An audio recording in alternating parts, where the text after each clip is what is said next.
February 1, 2026ರಿಂದ cigarette rate ಎಲ್ಲ ಜಾಸ್ತಿ ಆಗ್ತಿದಾವಂತ.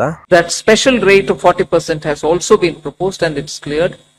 That will apply only to pan masala, cigarettes, gutka, and other tobacco products such as chewing tobacco, products like zarda, unmanufactured tobacco and BD.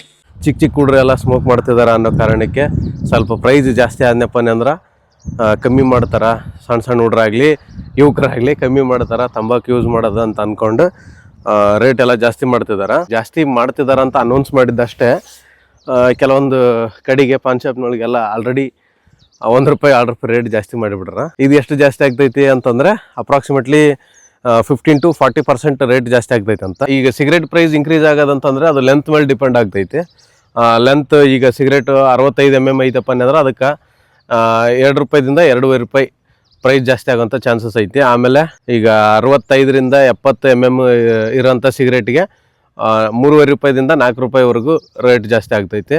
ಆಮೇಲೆ 70 to 75 mm ಇರೋಂಥ ಸಿಗರೇಟ್ನ rate ಬಂದು ₹5ದಿಂದ ₹6 rate ಜಾಸ್ತಿ ಆಗ್ತೈತಿ. For example ನಾವು ₹700 ಕೊಟ್ಟು ಒಂದು ಪ್ಯಾಕ್ ತೊಗೊತೀವಿ ಅಂತಂದ್ರೆ ಇದೆಲ್ಲ ಪ್ರೈಸ್ ಹೈಕ್ ಆದಮೇಲೆ ಇದೆಲ್ಲ ಇಂಪ್ಯಾಕ್ಟ್ ಬಿದ್ದ ಮೇಲೆ ₹730, ₹740 ಈ ಥರ ಬೀಳ್ಬೋದು ಅಪ್ರಾಕ್ಸಿಮೇಟ್ಲಿ ನನ್ನ ಅಂದಾಜಿನ ಪ್ರಕಾರ ಇದು. ಈಗ ಕೆಲವೊಂದು ಪ್ರೀಮಿಯಂ ಬ್ರ್ಯಾಂಡಿಗೆ ಒಂದೊಂದು ಸಿಗರೇಟಿಗೆ ₹11 ರೇಟ್ ಜಾಸ್ತಿ ಆಗ್ತೈತೆ ಅಂತ ಹೇಳ್ತಿದ್ದಾರೆ. ಆಗಲಿ ಏನಾದರೂ ಆಗಲಿ ಅವಾಗಾದರೂ ಸ್ವಲ್ಪ ತಂಬಾಕು ಯೂಸ್ ಮಾಡೋದು ಕಮ್ಮಿ ಮಾಡ್ತಾರೆ ಜನಗಳು ನೋಡಮ್ಮ. ಈಗ ಸಿಗರೇಟ್ ಮ್ಯಾನುಫ್ಯಾಕ್ಚರಿಂಗ್ ಕಂಪ್ನಿಯವ್ರಿಗೆ ಹೆಂಗೆ ಸಿಗರೇಟ್ ಮ್ಯಾನುಫ್ಯಾಕ್ಚರಿಂಗ್ ಕಂಪ್ನಿಯವರು ಅಂತಂದರೆ ITC ಅವರು ಬರ್ತಾರೆ. ತಂಬಾಕು ಮ್ಯಾನುಫ್ಯಾಕ್ಚರಿಂಗ್ನೊಳಗೆ ಆಲ್ಮೋಸ್ಟ್ ITC ಕಂಪ್ನಿಯವರೇ ಬರ್ತಾರೆ. ಸೊ ಅವರು ಸ್ವಲ್ಪ ಮುನ್ನೆಚ್ಚರಿಕೆ ಕ್ರಮ ತೊಗೊಂಡು ಏನು ಮಾಡಿದಾರೆ ಅಂತಂದ್ರೆ ಮುಂದೊಂದು ದಿನ ಈ ಥರ ಟ್ಯಾಕ್ಸ್ ಜಾಸ್ತಿ ಮಾಡಿ ಜನರು ಇದನ್ನೆಲ್ಲ ಅವಾಯ್ಡ್ ಮಾಡಿದ್ನಪ್ಪ ಅಂದ್ರೆ ನಮ್ಮ ಬಿಸ್ನೆಸ್ಗೆ ಇಂಪ್ಯಾಕ್ಟ್ ಆಗುತ್ತೆ ಅಂತಂದೇಳಿ ಈಗಾಗಲೇ ತುಂಬ ದಿನ ಆಯ್ತು ಅವರು ನೋಟ್ಬುಕ್ ಪ್ರೊಡಕ್ಷನ್ ಎಲ್ಲ ಮಾಡ್ತಿದ್ದಾರೆ. ನೋಟ್ಬುಕ್ ಎಲ್ಲ ಬರ್ತಿದ್ದಾವೆ, ನೀವು ನೋಡಿರ್ಬೋದು. ಕ್ಲಾಸ್ಮೇಟ್ಸ್ ಅಂತಂದೇಳಿ ಬರ್ತೈತೆ ITC ಕಂಪ್ನಿದೆ ಅದು. ಅವರಂತೂ ಆ ಥರ ಚೇಂಜ್ ಆಗಿದ್ದಾರೆ. ಬಟ್ ನೋಡ್ರಿ ನಿಮ್ಮ ಇಷ್ಟ ಅದು, ನಾವೇನು ಹೇಳಕ್ಕೆ ಬರಲ್ಲ, ಯಾರ್ಯಾರು ಒಪಿನಿಯನ್ ಅವರಿಗೆ.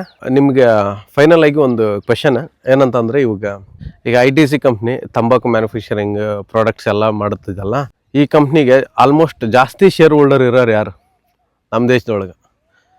ಜಾಸ್ತಿ ಶೇರ್ ಹೋಲ್ಡಿಂಗ್ ಇರೋಂಥ ಕಂಪ್ನಿ ಯಾವುದು ಅಂತಂದೇಳಿ ನಿಮ್ಗೇನಾದರೂ ಗೊತ್ತಿದ್ರೆ ಕಮೆಂಟ್ ಮಾಡಿರಿ. ಇಲ್ಲ ಅಂತಂದರೆ ನಾನೇ ಕಮೆಂಟ್ನೊಳಗೆ ಹೇಳ್ತೀನಿ.